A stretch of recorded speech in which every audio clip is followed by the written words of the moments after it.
MTTB Music Podcast.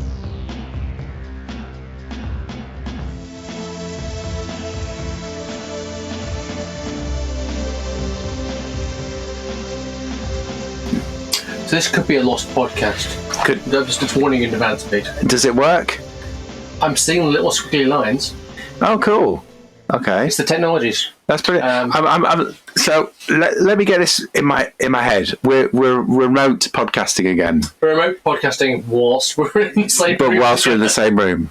Yes, so for long-time listeners, as you may know, when the pandemic hit, we started doing some podcasts occasionally from a distance. Nancy Griffith, who died recently, great song. On Zencaster.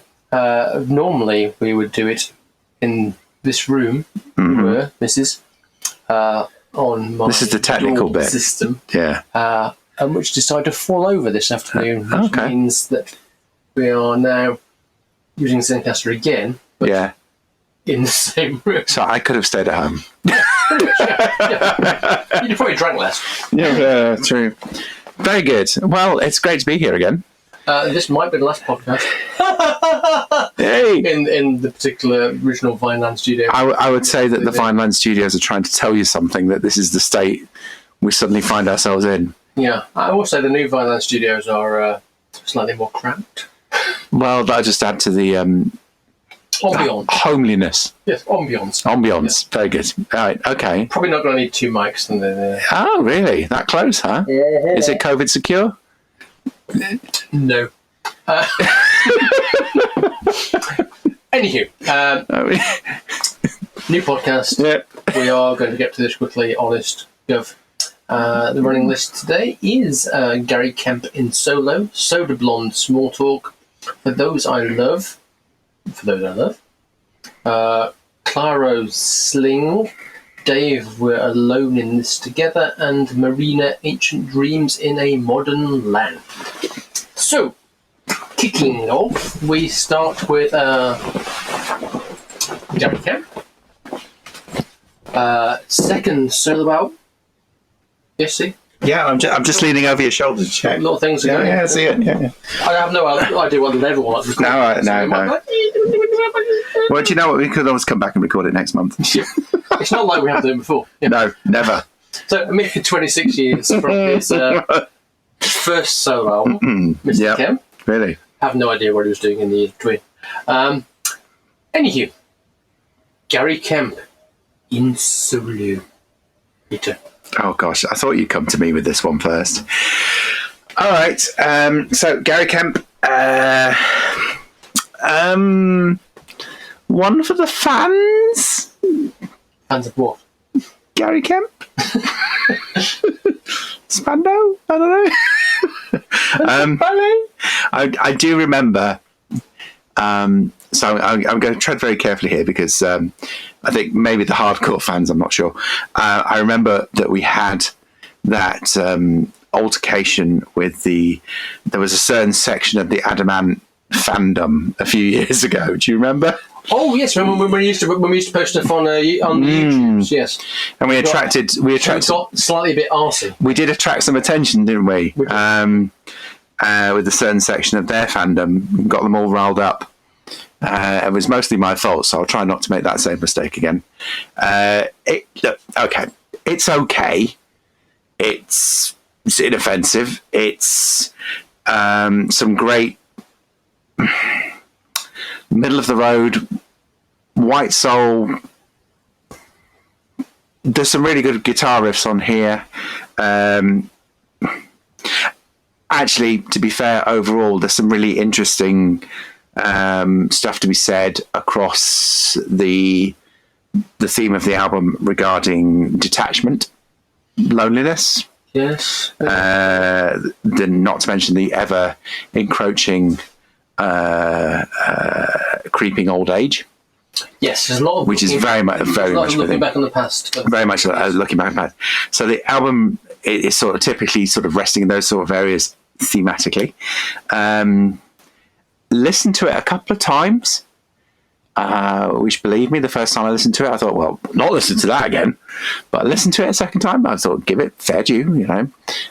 It does improve. And actually, the second half of the album, for me, I felt was much stronger than the first. I felt with the first, it sort of... Just to pause there, because I note here, unusually, I think it takes to near the end to really find a... It finds itself, it finds a place, and it sort of settles, and it does feel a lot stronger. And I've sort of cited a couple of tracks from the second half. The Fastest Man in the World is actually quite catchy. Yeah. And almost immediately after that, you have a song called I Am the Past, which again is actually a genuinely affecting reflection on fallen stardom, or stardom going back the other way, on your way back down. Yes. As an artist, and actually also that obviously ties in the whole theme of encroaching old age as well, and seeing young whippersnappers kind of coming back up the other way. There's something about wisdom there which is very touching. So actually, it wasn't for me a complete I don't like this album. It almost was, but you know, it's. Yeah, this was a difficult one for me to review. I'm not going to say I liked it. I'm stopping short of that. But I'm saying there's something to be appreciated here. Well, I did quite like it, but I did... My first note that I wrote down was... I literally wrote a note saying, I mean this in a nice way, but this album's exactly what I imagined it would be. See, I steer clear of that. Yeah, so, Adam and listener, yeah. I'm not there. But then I went and point sheet reverse it. What I like about it is lyrically, it's at least half the album is that kind of look back on life. You have I Am the Past, I Remember You, and Waiting for the Band, which I really liked. And whilst the reason I wanted to mention Waiting the Band more than the other track on this is because it has spoken word clips in it. Yes. Which I think is a theme in this particular podcast. It is in this podcast. My goodness. Yeah. Wow. So it was interesting the random album choices I We'll come back to that. For this. Pretty much every album contains random spoken word bits, even if they're not by artists that are doing spoken word bits. I thought the title track, which is the thing that kicks off, I thought was a bit... I'm still undecided whether I like or not Insolo itself, because it has that... it's a bit theatrical in a kind of Jim Steinman-esque kind of way. Track after that, I think track after that, the head of the game is... we haven't done it for a while. Pink has a very kind of 90s Todd kind of aesthetic to it. But then I guess, as I said, I think there's 4 or 5 tracks towards the end of the album where it actually just things roll on, and you're thinking, oh, actually, yes, this is this feels good. And in the track you didn't mention that I really like, which is towards the end of the album as well, is The Haunted. Yes, yeah, which I thought was a really nice, really good track. So yeah, it was for me. It was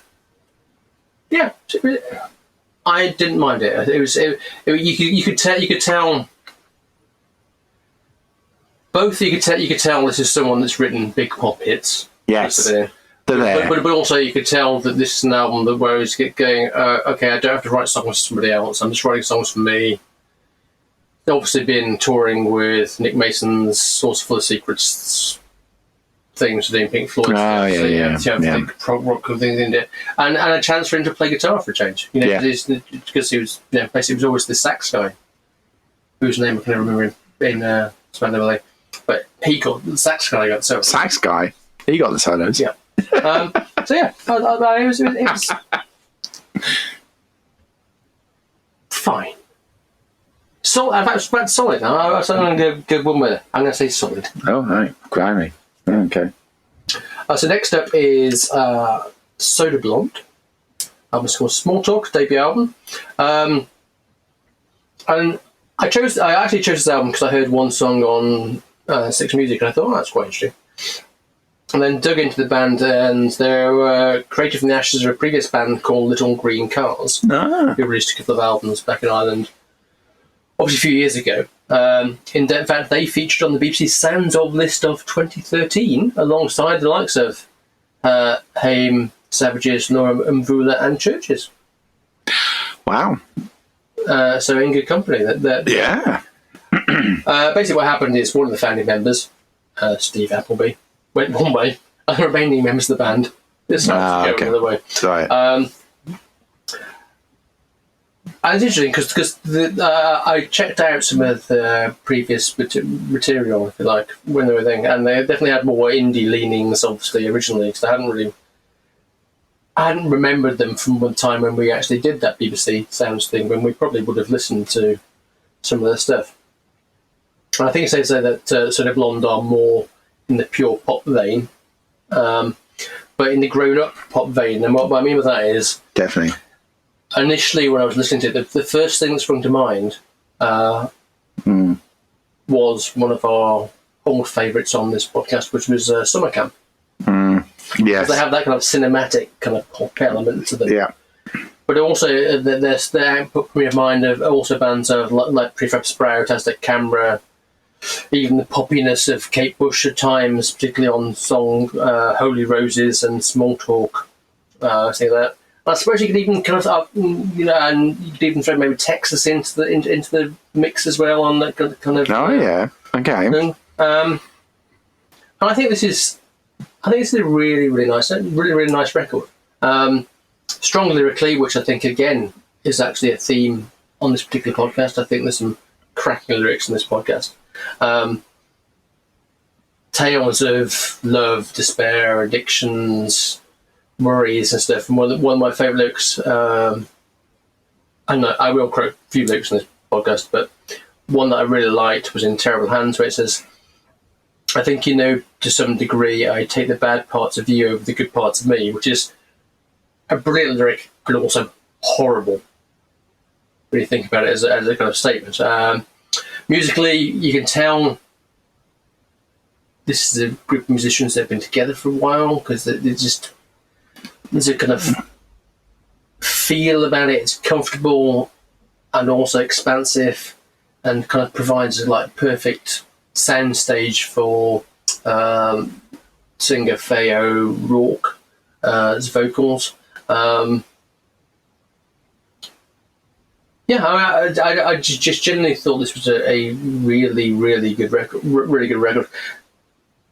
Favorite tracks on it, ones that really kind of I keep coming back to: In the Heat of the Night, Terrible Hands, I mentioned, Holy Roses, and then Choices towards I think it was the second last track on the album, which I really, really liked as well. Definitely a band to kind of follow and check out, really. I agree. It's a mature pop with shades of electric, middle of the road 80s. Yes. Yeah. In the best sense of the word. In the best sense of the word. Yeah. With, as you say, the Prefab Sprout guitar element, it's also thrown in there for good measure. It's a very interesting record from the off. It really, I find it very, very strong at the start of the album, but the album overall is a solid record, and now I'm using that word, and I mean it in the most positive sense. I know listeners will know what we mean by that. They will, but I perhaps mean it more positively than the last album review. I found it was I've written down here, a soothing balm late at night. Ooh. In terms of a record. It's a record you could have on late at night, and if that's what they were going for. I think there's another album in this podcast that I would... there's one more. Yes. I'd be choosing more for the late night thing. But yes, there is possibly one more, actually, but I reviewed this one first. And I spoilers, I preferred this one. I also prefer this one. So if that's what they were going for, they definitely succeeded, because I found that this was very much you can just put it on and listen, and it's comforting. It's also dark as well, which is good. If you like dark, it is. Again, there's quite a lot of darkness in the. There's a lot of darkness in the lyrics. I mean, Try is very moody. Terrible Hands is you know, Yeah, like I said, that's why I love Me that Too, line. Harvey Weinstein. That line It's is grim. The line I quoted is Exactly. brilliant, but it's not a happy line. No, not at all. There's some very dark lines and some very sort of happy sounding songs, conversely. I'm going to use the word juxtaposition a few times, I think, on this podcast, more so than usual. But I think that's definitely going on here as well. Yeah. Indeed. So, moving on. What's next? Is it? Oh, yes, it's dance music. It's dance music. But okay. Not for those I love. Oh, I know where we're going. For those I love. I might have to open my second beer for this one. Yes, for background for listeners, you mentioned it's a debut album from an Irishman called beer over the work computer. Yeah, a bit lively. Called David Balfe or Balfe. I'm not sure how his pronunciation is. And it came out. It actually came out in 2019 on a pretty much self-released kind of thing. But then got picked up because a lot of people were touched and moved by music and the lyrics of this record, and then it got a major release which just come out. And it's an album that's essentially about friendship and happy memories and predominantly grief. And is, for all intents and purposes, an act of remembrance for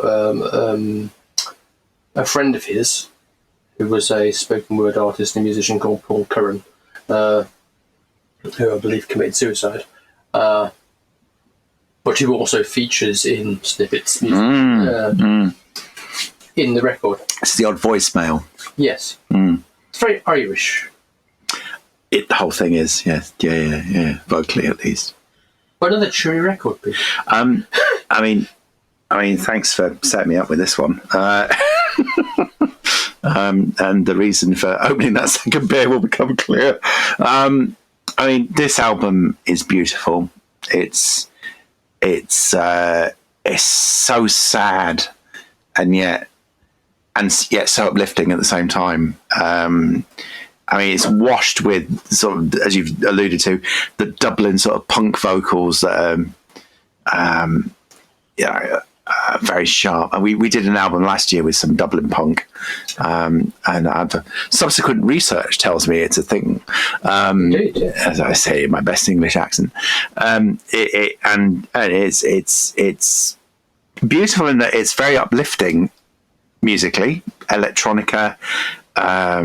There's some classic rave in there. There's beats. Oh, absolutely. There's samples. Not only the disconnected voicemails and WhatsApp messages and what have you. There's a sample of bread, isn't there? There's the bread's in there. Everything I own, and that's done really well. And later on, there's the tracks of my tears. Yes. But that's done in, again, a really sort of grim lyrical setup, and even a song with that sort of title, it sort of uplifts you in a kind of very much a ravey kind of way. I mean, painful as it is, the subject matter is very much loss of a friend who commits suicide, and that is very painful. There is hope sprinkled throughout. There is some real grim stories about growing up in this album that he obviously draws on. The sort of the tale of waking up drunk in Belgium, having suffered a horrific accident, which I don't know the origins of that. I can only imagine. Yeah. There's some shenanigans and you end up waking up in Belgium with your legs crushed. You think that's not been a good weekend. Then there's a story of witnessing a murder victim. Oh yeah, the old man being beaten. What's that? There's a couple of beatings in this. They're not good. That's on Birthday of the Pain, yeah. Yeah. but it's all told in a story of, well, do you remember that time when we saw that? And do you remember that time when we burnt the sofa? We destroyed the sofa. You remember that time when you came to Belgium and rescued me from hospital and we all got home and my parents were pissed but actually it was a laugh and you told me to, cherish the sadness and actually turn it into something positive, because that's where the album ends, as and the refrain that echoes from the first track right through to the last track is this lyric of "I have a love," and this that will never, be down, and this refrain goes throughout. And I think the album actually ends really positively because it actually takes a story of utter grief and despair, and there are times when he's struggling to tell the story. There's times when he's talking about, well, I couldn't even pick up my phone because I was so worried if, all right, where's the next one coming from? What's the next bad news? And that really affected me. But actually, everything will be all right tomorrow. And it turns into it ends in a really warm, positive place, like any rave does. I'll stop there. So I'm just informing our next collab date. All right. That will be in the Gotcha. 50 minutes. Yeah. I agree. It's a lovely record, really. Yeah, it's beautiful. But it's strange to say because it's weird. There's a version of the album that you can listen to without that lyrics. It also works really well as an instrumental piece. Really? I didn't know that. Because the music is good. It carries it. It carries it. Yeah. But it is like a thing you just get sucked in by what's going on. It's just like you're thinking, oh, that's not nice. And you start listening and go, oh, let's talk about that, talk about this, talk about that. And what I like about it, and why it's quite interesting that we're reviewing it in the same album as same podcast the Dave album is the fact that there's actually a lot of similarities between the basics of what they're talking about, not the specifics, but the kind of wider kind of context of poverty and of being downtrodden, really, and that's like the whole thing that runs through this record is that we want to do this, but everyone's telling us we can't do that, and everyone's going, no, you're fucking scum, and just putting you down, but then the fact that you get a gang of people and you coalesce around something, and in this sense it's coalescing around. Obviously, it's coalescing around violence to a certain extent, but it's coalescing around a shared love of music and art and things like that. And it's the thing that those things that kind of draw you together and kind of bond you. So I really, really like that kind of thing. And if you go to like something like if you've got a thing on your phone that shows the lyrics and stuff, if you go to the lyrics, it is, it's sad, and he said himself it's quite embarrassing where the people are basically getting off on his grief. Yeah. But he's now dealing with it, and he said the irony is now he can when he needed mental health care and can afford it, and now he can. It's great. Yeah. But where was it when he actually needed it? And I think that's potentially the positivity that comes from this record is that, he talks about, sitting and going through the past messages and text messages from this friend and sort of just getting absolutely fucking pissed and not dealing with it well, and yet you feel that you go on the journey, you come out the other end, and actually at the other end it's just like, well, look, I still have the love, I still have this love, I still have this person in my life, but actually what I will do now is turn this completely around, and I will do something positive, and I will tell you all, and I will release this record, and this record comes out, and it is, you do feel you got it. It's like reading a really good book. It's just, I was deeply affected by it, in a way that I didn't think I would be. But actually, it's such a beautiful record, and it's so musically it's so positive because it really sort of taps into that sort of late 80s, early 90s dance culture as well, which of course is so positive compared to, I guess, what we have today. It's just about having a good time, juxtaposed, there I am again, with something so utterly grim. Hello. Okay, there's something something slightly more cheery, although it's and that's why I opened that second can of beer. Second album by a lady called Clairo, Sling. She is Claire Elizabeth Cotterill, who's an American singer-songwriter. Been first discovered on internets. Yeah. So that I'm just going to go on.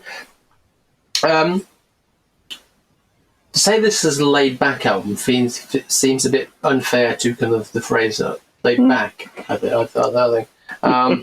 This is a light, slow, candle lit, bottle of red wine open kind of record. Which is interesting because she is kind of an indie person, so Angel Olsen type kind of person. But this is mostly that kind of thing, but kind of flipped back to early mid-70s singer-songwriter chic, really. So you're thinking Carole King. I'm going to mention Todd Rundgren again because the song. Probably the most Todd song is actually the instrumental song, Joni. Yes. Yes. And I think this is a lovely record on one level, but perhaps due to her almost kind of whispered vocal style, I have to confess I kind of got lost in it several times, and not lost in it in a good way. I was more of a kind of distracted in an engaged way, which is a shame because I think there are some really, really great moments on this record. Because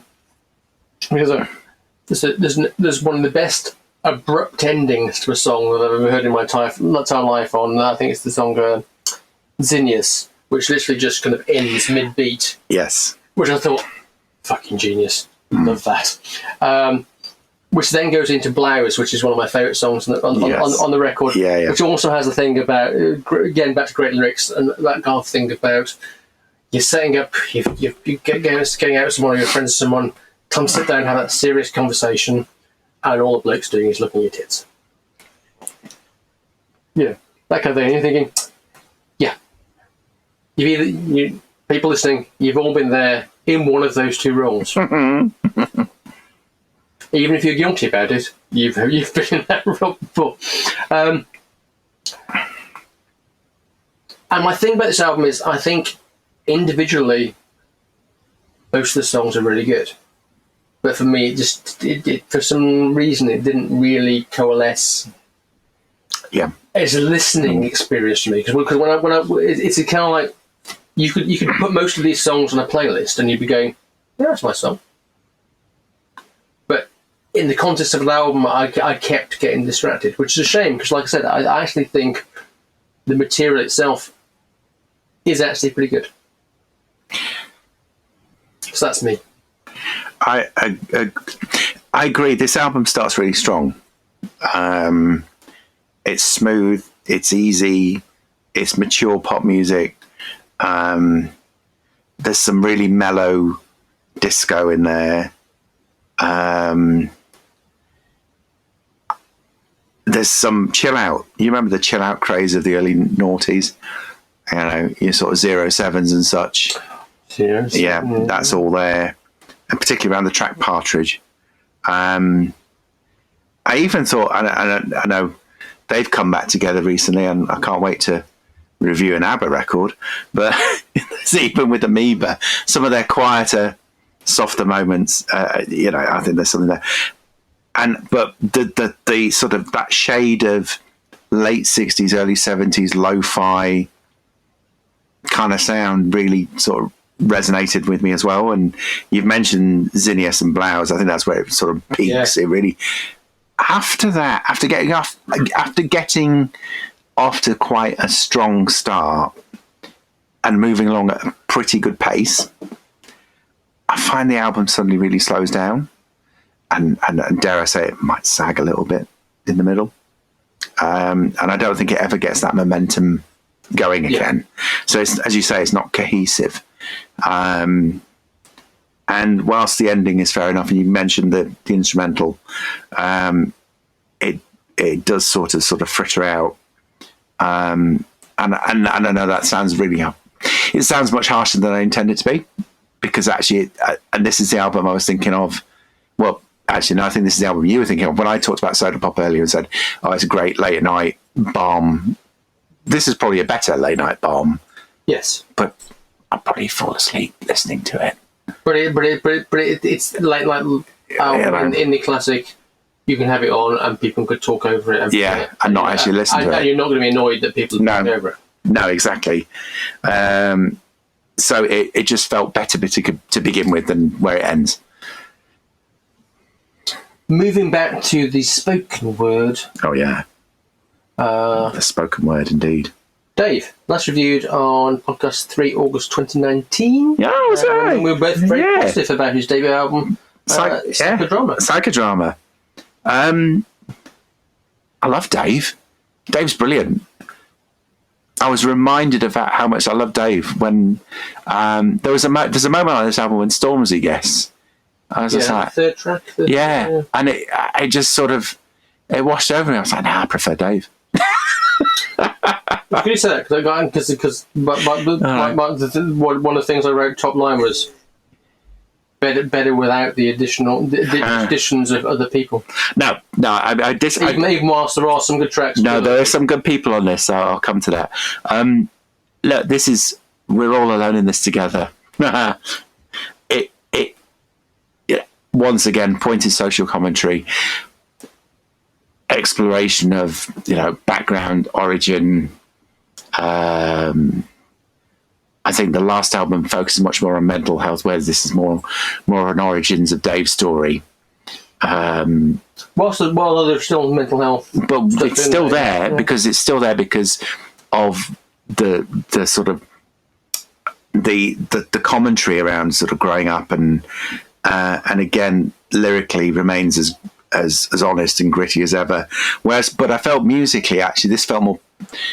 And this is probably the wrong word, confident in terms of the production. Not confident in terms of the style, but confident in terms of the value of the production. Felt a lot stronger. It felt better produced is what I'm waffling at saying in terms of an album. I thought there was a freshness to it and a sort of, at the same time, I just felt very strong. And I thought lyrically, again, juxtaposition, third time. I'm not going to mention it again. Still very biting against this sort of backdrop of tracks that just felt that just really worked with the tracks that he was speaking to. Yeah. There's a lot of piano on here, which is just gorgeous. I think particularly musically, the second half of the album is very good. It works really well. But again, as you would expect from Dave, UK politics bobbles up on every track. The question or the statement of being black, social commentary around growing up in London, hello Streatham, immigration and the origins of. Absolutely. Very strong particularly on the track. I think it's Three Rivers. Very powerful. Three Rivers is one of my favourite tracks on the album. And it's one of my favourites. And it's not just about obviously immigration from Africa, but it's sort of Eastern European from about 20 years ago, plus Middle East. It's all about that whole sense of identity. It's that whole sense of identity. It doesn't matter where you're from, which is just very powerful and very powerfully well done. There's also this subplot throughout the album as well. There was with the first one. I remember a sort of him on the couch with the counsellor. Yes. This time the subplot is him telling or sort of subscribing to an imaginary film that's being made about his life, which is kind of enables him to tell a bit of an origin story. And at the very beginning, you get the spoken word bit that's like a voicemail from his agent saying, "I've got this film." Yeah. That's funny, yes. And then later on, you obviously have the sort of the sort of and forgive me, not in the film industry, you know, those moments where the sort of head-to-head talking head sort of moments. Yes. Obviously Dave just sort of saying, well, this is my life story, and then that's a really great device for telling a wider story. It's just dropped in there. I like that a lot. But what I really liked, I mentioned Three Rivers, and there's a couple of others I won't go into them. What I really liked was Both Sides of a Smile, which is the track with James Blake. No. Yeah, I think he's on a couple of tracks, actually. Musically, I think it's a couple of songs that on music side. Not an artist I really sort of care for. But It's a long time since we reviewed James Blake. A long time. But I thought that was a really strong track about a relationship that's obviously failed, collapsed, what have you. And there's an uncredited artist on there who I thought was really great as well. So great, in fact, listener. I actually looked her up. And she is called Shah Simone. And she is also on that track telling the other side of the story. And I just thought that was brilliant. And finally, towards the end of the album, Heart Attack, there's a moment in that where he talks about knife crime, and the music suddenly just all drops away. Yeah. And it's just him. I love that moment. I like that a lot as well. And it's just him just getting it all out there. And it's just done so well. Brilliant album. Yeah, I also like this record as well. Also, it starts on the opening track. It kind of sets the stage, if you like. Although I suppose the opening track is probably the most like the. It's almost like the opening track is the kind of connector track, if you like, between the previous album and this album, because it is. Whilst it's about him, it's also about the mental health thing as well. And someone getting in contact saying, "I'm thinking of committing suicide," and they're not kind of thing. So it connects nicely. I agree with what I say. It is again. This is why I think the kind of invention level actually lifts Dave above most of his contemporaries that we've dealt with. Because even on the duller tracks, if you like the tracks, they go, yeah. There's still enough to engage you. Oh, yeah. Whether it's musically or lyrically. So you get to the end of the album and you're thinking, yeah, that's right. And certainly a problem I've had with a couple of things we've reviewed recently on the rap side of things. For me, I've suffered from really good, lots of crap filler, really good. Yeah.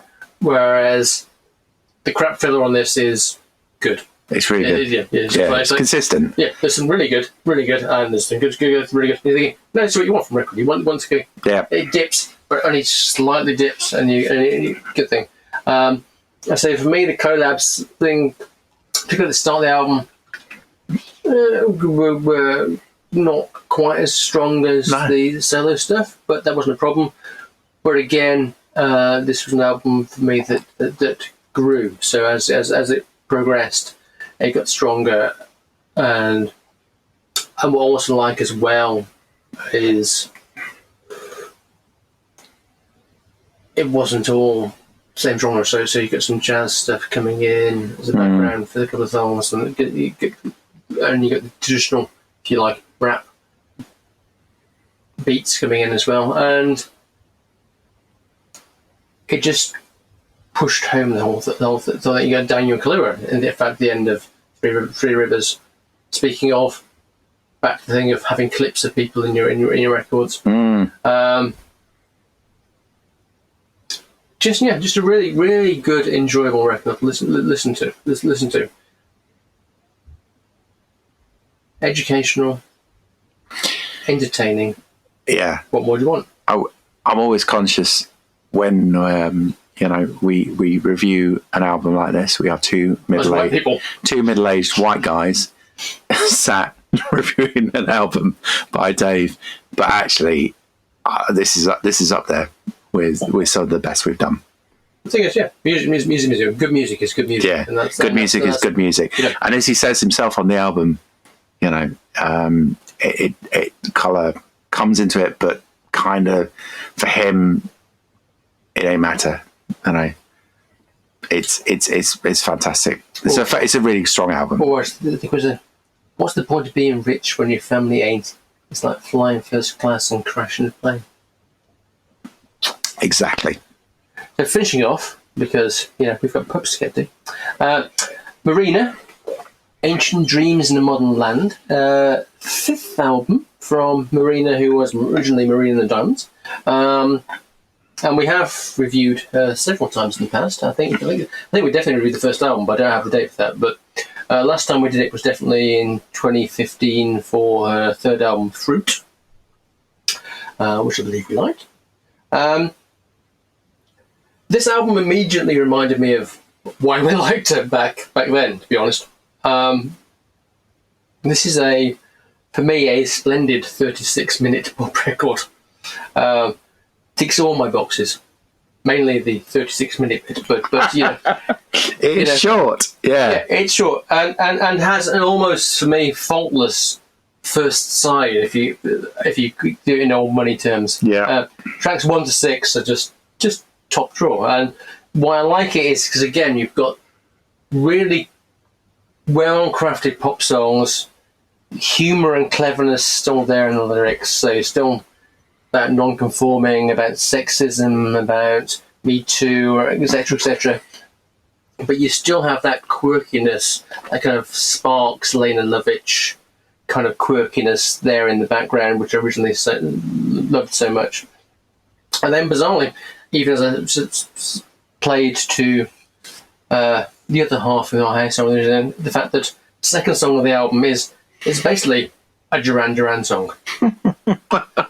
Venus Flytrap is musically totally 80s Duran Duran. It's like it's marvelous. But yeah, I'm keeping this short because we're running out of time. But yeah, it just, for me, just a lovely, lovely, lovely pop record. Great songs. I love the bit about the song is when she talks about Marilyn's bungalow being bought by a sheik who'd killed thousands of gay men. That's why he bought the campus hotel in LA, kind of thing. Stuff like that. Yeah.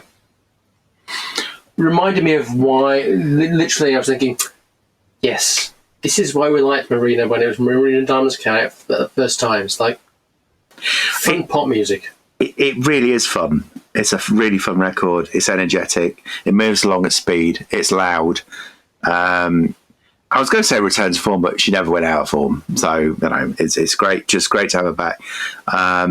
It also, zips along, but covers, environmental concerns, psychology, relationships, mental health again. Indeed. She does pose herself as pop's psychiatrist. As someone that also went a bit mental on the stardom. Yeah. There's even a lyric in there about her not ending up as everyone's mother, even though she doesn't have children of her own. Yes. It's just kind of sweet.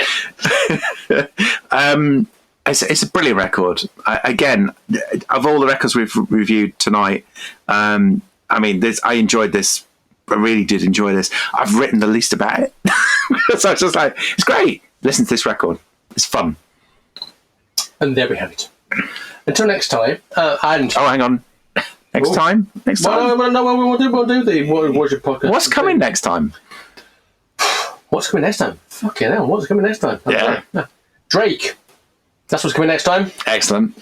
Remember how much, if you're a long-time listener, you'll remember how much I loved the last Drake album. So there's a bar being set there. See it on the memory. Quite a low bar, as we said. So, but also, we have some big hitters. We have some big records next time. So we didn't talk about it at the beginning. It was very hard to concentrate on this podcast. Looking at the next podcast. Come out. Yes. Oh, yeah. So we have the new album by Churches. Mm-hmm. We have the new album by new albums, in fact, by two previous Album of the Year winners. Wow. In Halsey and Casey Musgraves. We have Drake, and we'll have two other further records. We'll find two others. Yeah. There'll be some random metal album that we can... Actually, random metal for a while. So. Yeah, random metal. Sorry, I completely interrupted you there. We were maybe. about to do podcast of this. Album of this podcast. That as well. Where are we going? Oof. I don't know, actually. To be honest, the album I've listened to the most, has to be said, is the Marina album. Mm-hmm.